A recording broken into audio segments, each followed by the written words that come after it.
बिस्मिल्लाहिर्रहमानिर्रहीम। अस्सलामु अलैकुम। एक फल बेचने वाला गांव में मीठे मीठे आम लेकर आता है।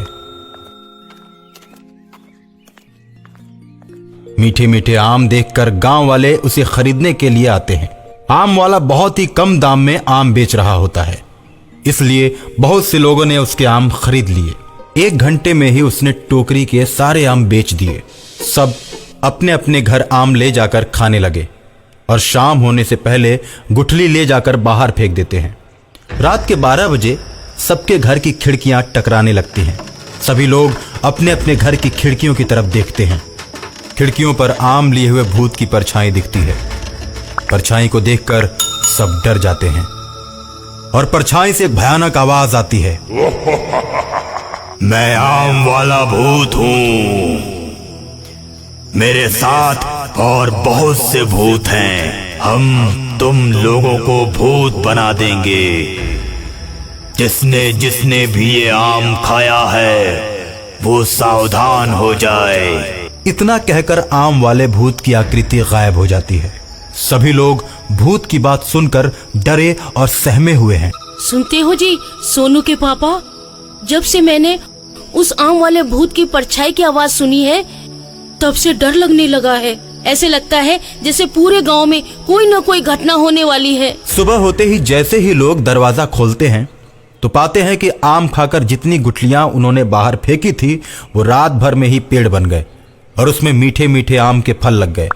रात भर में गुठलियों को आम का पेड़ बनते देखकर गांव वाले परेशान हो गए और चौपाल पर इकट्ठे हुए। गांव वालों, ये कैसा चमत्कार हो गया? ऐसा तो कभी नहीं होता। मुखिया जी, इसमें तो हमें कोई राज नजर आ रहा है। रात में आम वाले भूत की परछाई आई थी और वो सबको मारने की बात कर रही थी। देखो, ऐसा कुछ नहीं है, ये सिर्फ हम लोगों का वहम है। मुखिया जी, मैंने भी माना कि ये वहम है, लेकिन ये जो सामने आम के पेड़ दिख रहे हैं जो रात भर में इतने बड़े हो गए, ये वहम कैसे हो सकते हैं? हाँ भाई, कुछ न कुछ तो जरूर है, मैं मानता हूं। अब हम लोगों को सावधान होकर रहना पड़ेगा। और तभी आम वाला भूत चौपाल पर आ जाता है। अच्छा हुआ कि तुम सब एक ही साथ मिल गए। अब मेरी बात सुनो, ये पूरा गांव हम भूतों का ही तो था। मेरे पास बहुत सारे भूत हैं। बहुत समय पहले हम लोग इसी गांव में रहा करते थे। एक दिन जब दूसरे देश के राजाओं से लड़ाई हुई तो उन लोगों ने हम लोगों को घेर लिया और हम सबको जलाकर मार दिया। हमारे सारे मकान तोड़ दिए और ये जमीन बंजर शमशान के रूप में कर दी गई और हम पूरे गांव वाले एक ही साथ भूत बन गए। और आज भी हम लोगों की आत्मा एक ही जगह बगीचे में बसी हुई है। और अब तो हालत ये है कि बगीचे में पानी बरसे तो भीगना पड़ता है, ठंड पड़े तो कोई व्यवस्था नहीं है और गर्मी में गर्म हवाओं को भी झेलना पड़ता है। हम लोगों के पास रहने को घर नहीं है। अब तुम लोगों ने हमारी जमीन में अपना घर बना लिया है।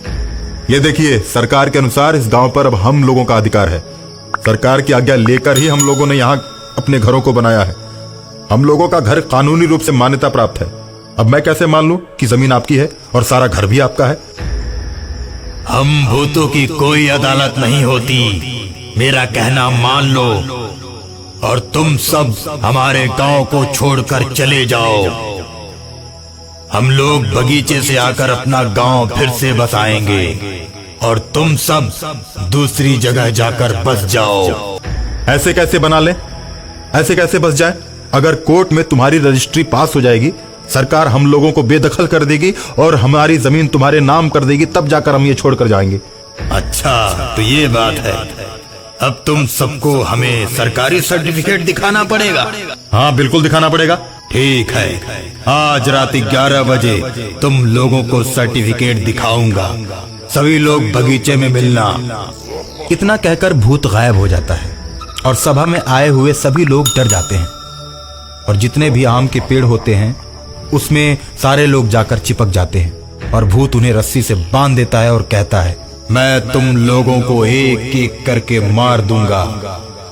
अब बचना है या मरना, फैसला तुम लोगों के हाथ में है। इतना कहकर भूत के साथ और भी भूत आ जाते हैं और इन लोगों को घेर कर मारने लगते हैं। मारते मारते आधे से ज्यादा गांव वालों को मार देते हैं। सोनू को जब इस बात की सूचना मिलती है तो परेशान हो जाता है। अपने पापा मम्मी से कहता है, जब तक यहाँ गांव में माहौल ठीक नहीं होता ना, तब तक हम यहाँ नहीं रहेंगे, नानी के घर रहेंगे। जब गांव की स्थिति यहाँ पे सामान्य हो जाएगी, जब हम यहाँ आएंगे। सोनू के मम्मी पापा सोनू की बात को मानकर उसके नानी के घर चले जाते हैं और जितने भी गांव वाले हैं गुठली से बने आम के पेड़ में चिपक जाते हैं और भूत उन्हें बांध देते हैं। उनके घरों में जाकर रहने लगते हैं। कभी कभी कुछ खाने पीने की चीजें वो गांव वालों के सामने फेंक देते हैं। क्या अब भी तुम लोग यहाँ से जाने के लिए तैयार नहीं हो? नहीं नहीं नहीं। और इतना सुनते ही भूत एक ही इशारे में बहुत सारे भूतों को बुला लेता है। सारे भूत बगीचे में दौड़ते हुए गांव की तरफ आते हैं और लोगों को पकड़ पकड़ कर बगीचे में ले जाकर पेड़ों से बांध देते हैं और कांटेदार तारों का बहुत बड़ा बाड़ा बनाते हैं जिससे कि लोग उसमें से बाहर न निकल सकें। और उसके बाद सारे भूत हर गांव में जाकर लोगों के घरों में रहने लगते हैं। और एक दिन सोनू नानी के यहां से आता है और एक तांत्रिक बाबा से भस्म लेकर पूरे गांव को घेर देता है। भस्म से भूत गांव में घिर जाते हैं।